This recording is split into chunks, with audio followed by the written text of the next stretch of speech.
Hey y'all, my name is Jason Robertson. I'm the owner of Outdoor Legacy Gear, and today I want to offer my full review of the Pulsar Trail Laser Rangefinder Edition. That's LRF for short. And this is a prototype.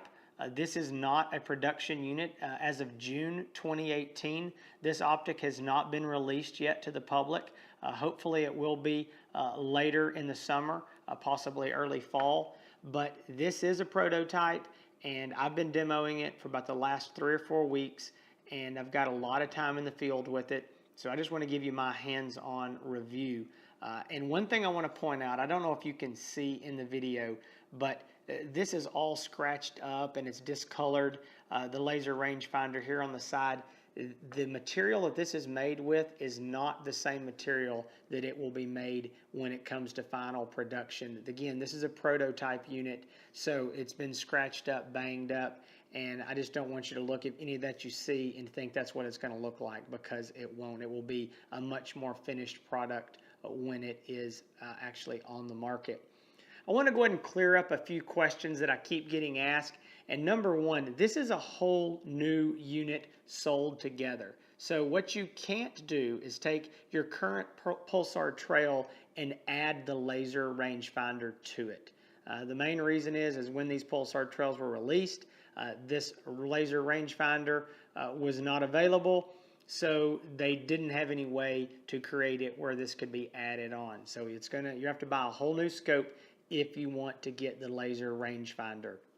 Second is that the Pulsar Trail that the laser rangefinder is on is going to be identical to the current Pulsar Trails, meaning it's just take a standard trail and they've permanently attached this on the side. There's nothing different about it, so I'm not going to talk about the scope at all. This happens to be an XP50, but this will be available on a few of the other Pulsar Trails. So again, no discussion on the quality of the scope because it's going to be identical to any other Pulsar Trail. The only difference will be this permanently attached laser rangefinder. Now I'm going to take this off of here quickly so that maybe you can get a little better look here at the laser rangefinder. There's the front of it, side view, and hopefully that will give you a better idea. It sits right on the side. Again, it is permanently attached, rigid. It does not come off. Now, the way that you actually operate the laser rangefinder is by pressing this button right here on the front. A soft one press makes it come on and just do a quick range. A little bit of a longer press makes it come on, and it stays in what is basically a scanning mode. So what it will do is everything you point at, it will give you a range on. Now, I've been very impressed with it. It works really, really well, but rather than sit here and me just talk about it, I want to show you some actual videos from some hunts that I've been on. So let's just go ahead and jump right into there, and I'm going to do some explanation while we're watching the videos. All right, y'all, so what we've got here is some video I recorded internally on the Pulsar Trail XP50 LRF. Now, I'm going to do pausing, starting, stopping. I really want to explain some things as we go through the video. So the first thing I want to talk about here is, if you'll notice right above the crosshairs, there is a square that is a 2-foot by 2-foot steel target. It's hanging at about 250 yards. It used to be right on 250, but the cows have knocked it down over the years, and I keep having to move it around. So it's going to be over 250. The thing that I want you to key in on is when the laser rangefinder is enabled, what happens is a square box pops up, and that's where you actually do your range finding. It is directly below the crosshairs. And I really, really would like the crosshairs to be what does the range finding, meaning wherever it's pointed is what I'm ranging.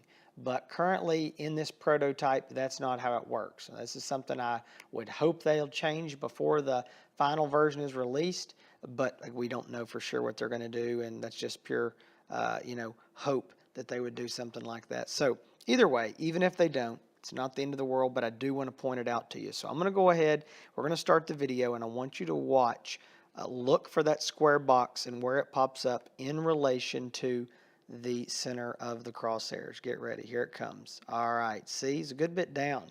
So what I had to do was I had to raise up. Now what you see there, it's about 259 yards. I believe that's accurate.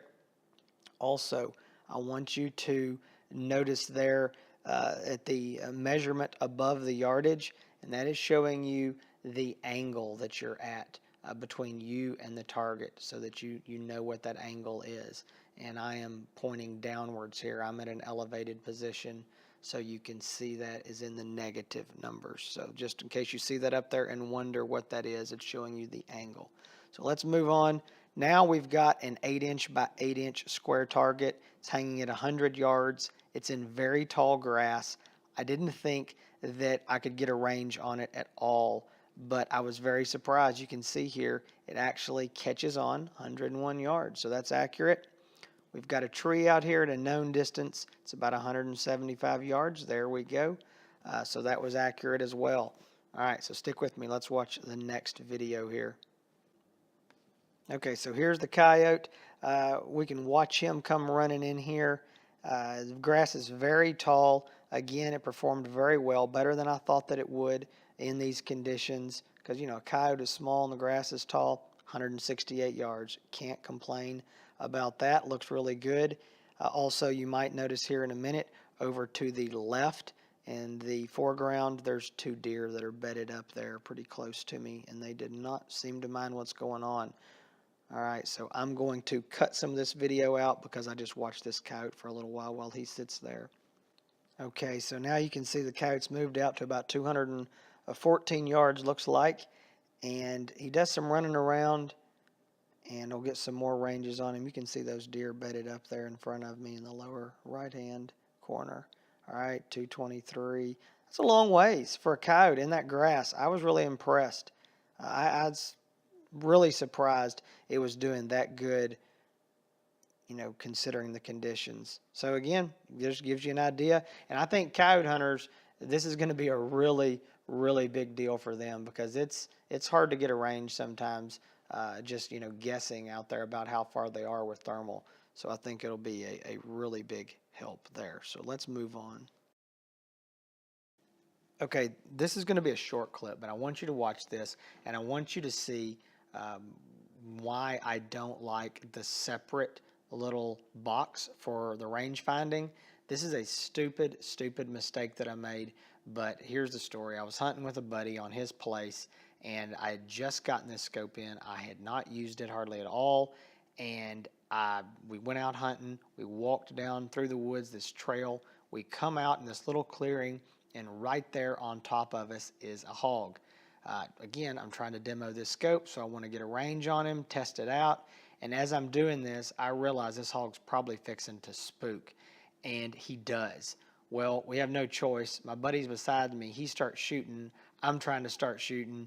And I reach up and press the button to turn off the laser rangefinder. And in this commotion, in my mind, it went off. And I got my reticle back, but I didn't.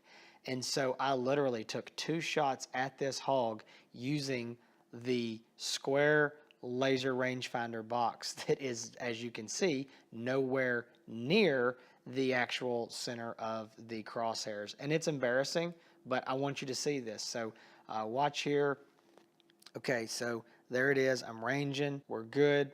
And you can see it. This hog looks right up. Boom. There he goes. My buddy starts shooting, and boom, I shoot. Look at that. There comes my crosshairs. Huge mistake. There was, again, I tried to get those crosshairs back, didn't get them back in time, and that was just a idiotic mistake on my part. And that is one reason that I don't like that separate little box. On the other hand, realistically speaking, at that close of a range, I didn't need to range that hog. I knew that he was, 75 yards or less. Absolutely could have taken the shot on him without doing that. But I was trying to test the scope, and it's just, there's one downfall, I think, of this design. So I'm going to redeem myself here. I showed you me making a dumb mistake. So what I've got here is a hog that is down in the little creek below the spillway of my pond, And this is a very big hog. You can see there he's about 66 yards. He's down there rooting around a little bit. This is a big hog, as we'll soon see. And so I'm up on the top of the pond dam, and so I move up to get closer, and I'm going to wait till he comes out of there. Now, I can see there I'm 47 yards away, and I wait for this hog to come up out of the creek, and you'll be able to see here as I get a good shot on this hog. All right, here he comes out.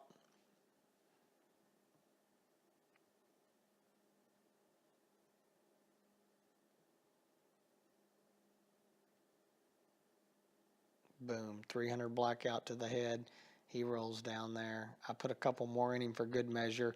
Knew he was a big hog. He ended up weighing 275 pounds.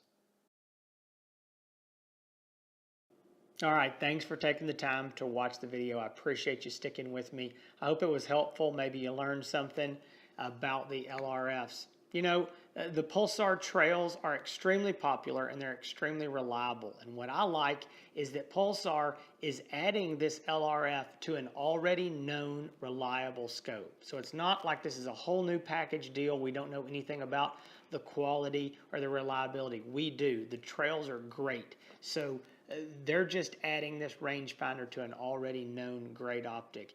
And Pulsar is known for reliability, and they're known for great accessories as well. So I think this is going to be a very deadly combo. Now, if you're hunting coyotes, other predators, or hogs in farm country, or big open fields, or just hunting a lot of other people's property that's not your own, so you don't always know yardages, and this is within your budget, I think it's going to be a great purchase. And I understand these are expensive. They are not for everybody. I get that. But if it is in your budget and you do fall into any of those categories, I think it's going to be a worthy purchase for you. I think you're going to be very glad you have it down the road when you're out there in the fields trying to get an idea of how far that animal really is. Now, one thing we know, these are going to be extremely popular, and I believe they're going to be in low supply and high demand. And my advice is to go ahead and pre-order it if you know for a fact that you want it. And that's not a sales tactic.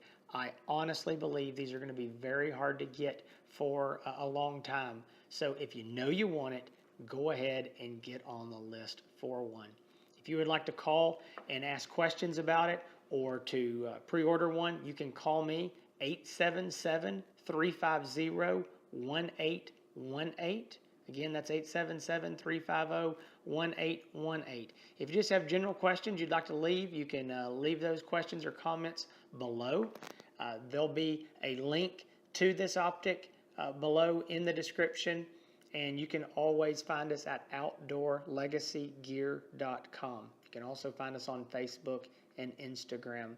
The other thing is, I want to remind you to go check out the Late Night Vision Show podcast that my good buddy Hans ETX and I are doing now. You can find that on almost any of the popular podcast hosting services and apps. So go check that out. You can also find us on Instagram, Facebook, and YouTube as well. And we would really be honored if you would go listen to the podcast and subscribe to that. Thanks again for taking the time to watch the video, and if there's anything we can help you with, don't hesitate to let us know.